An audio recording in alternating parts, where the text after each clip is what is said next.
حضرت حزقیل علیہ السلام اللہ تعالیٰ کے ایک نیک اور برگزیدہ بندے تھے۔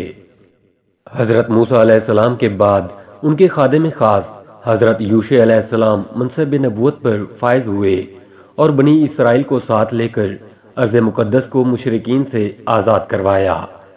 اس جہاد میں حضرت کالب بن یوحنا بھی ان کے ہمراہ تھے، جو علامہ ابن جریر کے مطابق حضرت موسیٰ علیہ السلام کی بہن مریم بنت عمران کے شوہر تھے۔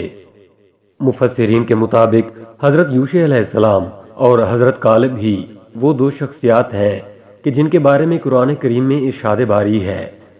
جو لوگ اللہ سے ڈرتے تھے ان میں سے دو افراد جن پر اللہ کا انعام تھا کہنے لگے کہ ان لوگوں پر دروازے کے راستے حملہ کر دو تو فتح تمہاری ہی ہے، اور اللہ پر بھروسہ کرو اگر تم ایمان لانے والے ہو۔ تورات اور تاریخ کی روشنی میں مفسرین اس بات پر متفق ہیں کہ حضرت موسیٰ علیہ السلام اور حضرت ہارون علیہ السلام کے بعد حضرت یوشع علیہ السلام منصب نبوت پر فائز ہوئے اور ان کی جانشینی حضرت موسیٰ علیہ السلام کے دوسرے رفیق حضرت کالب نے کی، لیکن وہ نبی نہیں تھے۔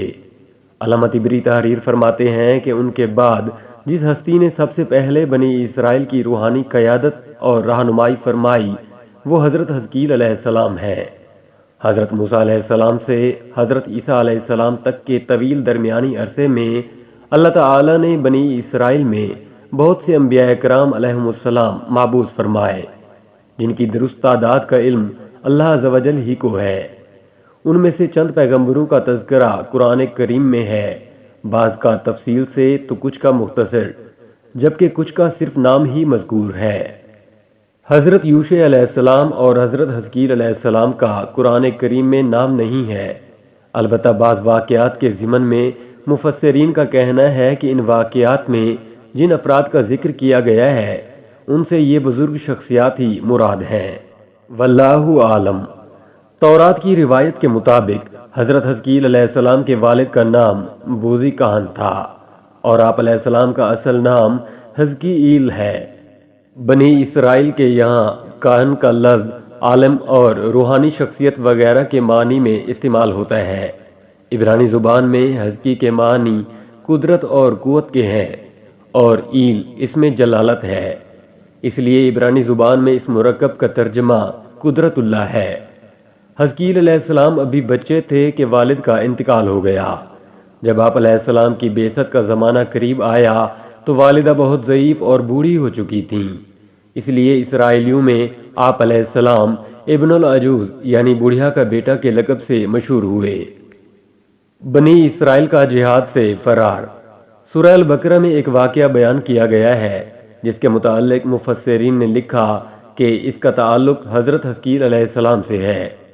اس ضمن میں حضرت عبداللہ بن عباس رضی اللہ تعالی عنہ اور بعض دیگر صحابہ کرام رضی اللہ عنہم کے حوالے سے روایات منقول ہیں کہ حضرت حزقیل علیہ السلام نے بنی اسرائیل سے کہا کہ تم سب تیار ہو جاؤ، ہم مشرکین سے جنگ کرنے جائیں گے تاکہ اللہ کے نام کو بلند کیا جا سکے۔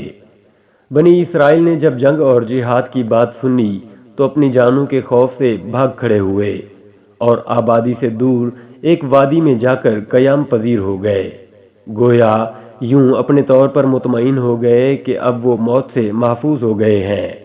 حضرت حزقیل علیہ السلام نے ان کے اس طرح ڈر کر بھاگ جانے پر ناراض ہو کر ان کے لیے بد دعا کی، یا پھر خود اللہ بزرگ و برتر کو ان کی یہ نافرمانی بری لگی۔ بہرحال ان پر موت طاری کر دی گئی اور وہ سب کے سب موت کی آغوش میں چلے گئے۔ ایک ہفتے بعد وہاں سے حضرت حزقیل علیہ السلام کا گزر ہوا تو انہیں ان کی اس حالت پر افسوس ہوا، جس پر انہوں نے دعا مانگی، یا اللہ ان کو موت کے عذاب سے نجات دے تاکہ ان کی زندگی خود ان کے لیے اور دوسروں کے لیے عبرت و بصیرت بن جائے۔ دعا قبول ہوئی اور وہ زندہ ہو کر نمونہ عبرت و بصیرت بنے۔ قرآن کریم کی سورہ البقرہ میں ارشاد ہے، بھلا تم نے ان لوگوں کو نہیں دیکھا جو ہزاروں کی تعداد میں تھے اور موت کے ڈر سے اپنے گھروں سے نکل بھاگے تھے، تو اللہ نے ان کو حکم دیا کہ مر جاؤ، پھر ان کو زندہ بھی کر دیا۔ کچھ شک نہیں کہ اللہ لوگوں پر مہربانی رکھتا ہے، لیکن اکثر لوگ شکر نہیں کرتے۔ موت سے فرار ممکن نہیں۔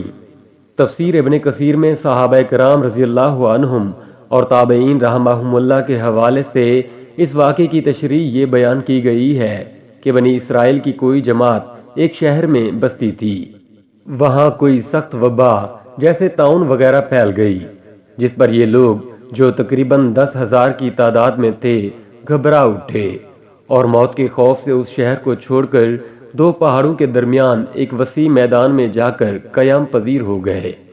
اللہ تبارک و تعالی نے ان پر اور دنیا کی دوسری اقوام پر یہ واضح کرنے کے لیے کہ کوئی موت سے نہیں بھاگ سکتا، دو فرشتے بھیج دیے جو اس میدان کے دونوں سروں پر آ کھڑے ہوئے اور ایک ایسی آواز دی کہ جسے سن کر سب کے سب بیک وقت مر گئے، ایک بھی شخص زندہ نہ رہا۔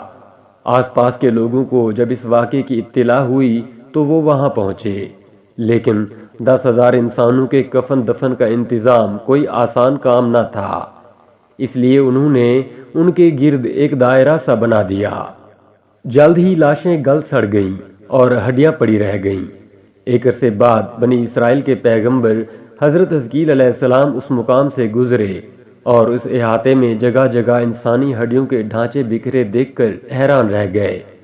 اللہ تعالی نے بذریعہ وحی انہیں ان لوگوں کا پورا واقعہ بتلایا، جس پر حضرت حزقیل علیہ السلام نے دعا کی، یا اللہ ان لوگوں کو پھر زندہ فرما دے۔ اللہ تعالی نے ان کی دعا قبول فرمائی اور انہیں حکم دیا کہ ان شکستہ ہڈیوں کو اس طرح خطاب فرمائے، اے پرانی ہڈیوں، اللہ تمہیں حکم دیتا ہے کہ ہر جوڑ کی ہڈی اپنی جگہ جمع ہو جائے۔ پیغمبر کی زبان سے اللہ تعالی کا حکم ان ہڈیوں نے سنا اور حکم کی تعمیل کی، جن کو دنیا بے عقل و بے شعور سمجھتی ہے، مگر دنیا کے ہر ذرے کی طرح وہ بھی اللہ تعالی کی تابع، فرما بردار اور اپنے وجود کے مناسب عقل و ادراک رکھتی ہے۔ سورہ طٰہٰ میں اس آیت میں اس طرح اشارہ ہے کہ اللہ تعالی نے ہر چیز کو پیدا فرمایا، پھر اس کو اس کے حسب حال ہدایت فرمائی۔ مولانا رومی نے ایسے ہی امور کے متعلق فرمایا، باد و خاک و آب و آتش بندہ اند، بامنو تو مردہ بحق زندہ اند۔ قصہ مختصر، آپ علیہ السلام کی آواز پر ہر شخص کی ہڈیاں اپنی اپنی جگہ جڑ گئیں۔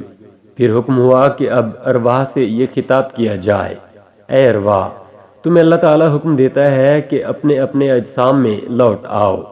یہ آواز سنتے ہی سارے لاشیں زندہ ہو کر کھڑے ہو گئے اور حیرت سے چاروں طرف دیکھنے لگے۔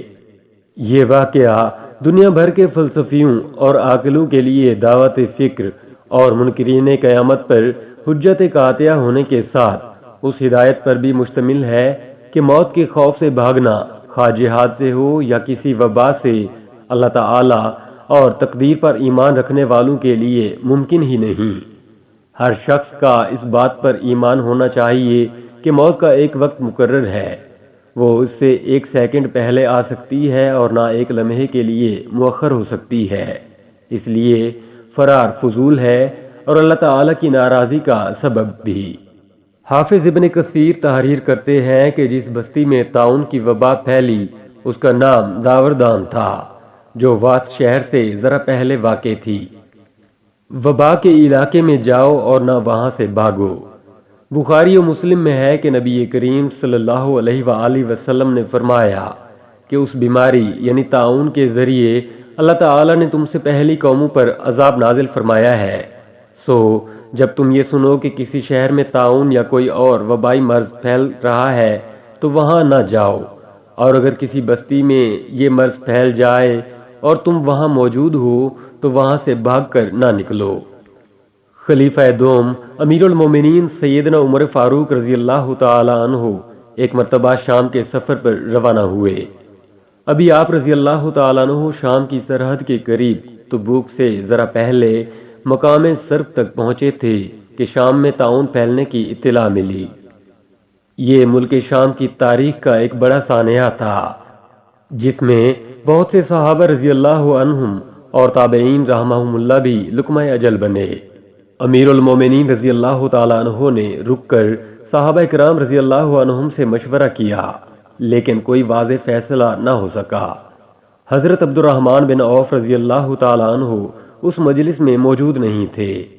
جب وہ آئے اور انہیں اس بات کا علم ہوا تو انہوں نے فرمایا کہ امیر المومنین، میں نے رسول اللہ صلی اللہ علیہ وآلہ وسلم سے سنا ہے، آپ صلی اللہ علیہ وآلہ وسلم نے فرمایا تھا کہ جب کسی علاقے میں طاعون کی وبا پھیل جائے اور تم وہاں موجود ہو تو وہاں سے راہ فرار اختیار نہ کرو، اور جب کسی علاقے کے متعلق سنو کہ وہاں وبا ہے تو وہاں مت جاؤ، کیونکہ یہ وہ بیماری ہے جس کے ساتھ تم سے پہلی امتوں کو عذاب دیا گیا۔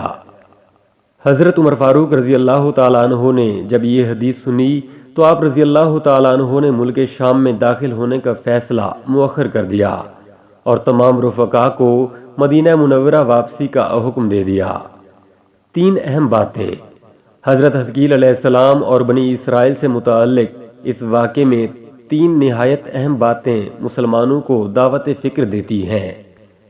پہلی بات تو یہ کہ موت سے فرار ممکن نہیں، اس کا ایک وقت متعین ہے جس میں لمحوں کی بھی کمی یا زیادتی کی گنجائش نہیں۔ ارشاد باری تعالی ہے کہ ہر جاندار کو موت کا مزہ چکھنا ہے۔ موت و حیات تقدیر الہی کے تابع ہے اور تقدیر الہی کے مقابلے میں کوئی تدبیر کارگر نہیں ہو سکتی۔ سورہ انعام میں ارشاد ہے، تم جہاں بھی جاؤ گے وقت مقررہ پر موت تمہیں جا پکڑے گی، چاہے تم مضبوط قلعوں میں کیوں نہ رہے ہو۔ سورہ جمعہ میں ارشاد باری ہے کہ اے پیغمبر صلی اللہ علیہ وآلہ وسلم، آپ صلی اللہ علیہ وآلہ وسلم کہہ دیجئے کہ جس موت سے تم بھاگتے پھرتے ہو وہ تو تمہارے سامنے آ کر رہے گی، پھر تم پوشیدہ اور ظاہر کے جاننے والے اللہ کی طرف لوٹائے جاؤ گے، پھر جو کچھ تم کرتے رہے ہو وہ تمہیں سب بتائے گا۔ حضرت حزقیل علیہ السلام کے واقعے سے دوسری جو اہم بات معلوم ہوئی وہ جہاد کے متعلق ہے۔ جہاد خالصتاً ایک الہی عمل ہے اور افضل عبادت ہے۔ ہر مسلمان پر لازم ہے کہ وہ کسی نہ کسی طور پر جہاد فی سبیل اللہ میں حصہ لے۔ جو لوگ جہاد سے منہ موڑتے ہیں ان پر اللہ کا عذاب نازل ہوتا ہے۔ قرآن کریم میں ارشاد باری ہے، اگر تم جہاد کے اس حکم کی اطاعت کرو گے تو اللہ تمہیں اچھا اجر دے گا، اور اگر تم منہ موڑو گے جیسا کہ تم نے پہلے منہ موڑا تھا تو اللہ تمہیں دردناک عذاب دے گا۔ اسلام میں جہاد کی کئی اقسام ہیں، جیسے جہاد بالنفس، جہاد بالقتال، جہاد بالعلم، جہاد بالمال وغیرہ۔ امت مسلمہ کے ہر فرد کا فرض ہے کہ وہ اپنے آپ کو جہاد فی سبیل اللہ میں مصروف رکھے۔ جہاد اللہ تعالیٰ کی خوشنودی کا بہت بڑا ذریعہ ہے، جس کے ظاہری فوائد یا تکالیف تو ہر شخص کو نظر آ سکتے ہیں، لیکن حقیقی ثمرات باطنی ہیں جن کا تعلق آخرت سے ہے۔ حضرت حزقیل علیہ السلام کے قصے میں جو تیسری اہم بات معلوم ہوئی وہ یہ کہ اللہ کے لیے مارنے کے بعد زندہ کر دینا کچھ مشکل نہیں۔ سورہ روم میں ارشاد ہے، پس آپ رحمت الہی کے آثار دیکھیں کہ زمین کو موت کے بعد اللہ کس طرح زندہ کر دیتا ہے، کچھ شک نہیں کہ وہ مردوں کو زندہ کرنے والا اور ہر چیز پر قادر ہے۔ سورہ البقرہ میں ارشاد باری ہے، اور جب ابراہیم علیہ السلام نے کہا کہ اے میرے پروردگار مجھے دکھا کہ تو مردوں کو کس طرح زندہ کرے گا، اللہ نے فرمایا کیا تمہیں ایمان نہیں؟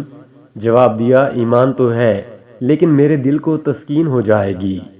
فرمایا اچھا 4 پرندے لو، ان کے ٹکڑے کر ڈالو، پھر ہر پہاڑ پر ان کا ایک ایک ٹکڑا رکھ دو، پھر انہیں پکارو، وہ تمہارے پاس دوڑتے ہوئے آ جائیں گے، اور جان رکھو کہ اللہ تعالی غالب ہے، حکمتوں والا ہے۔ چنانچہ بعض خاص حالات میں اللہ رب العزت اپنے نبیوں اور رسولوں کی تصدیق اور تائید کے لیے دنیا میں بھی مردوں کو زندہ فرماتے ہیں، جبکہ روز قیامت تو زندہ ہونا ہی ہے۔ حضرت حزقیل علیہ السلام کا وصال۔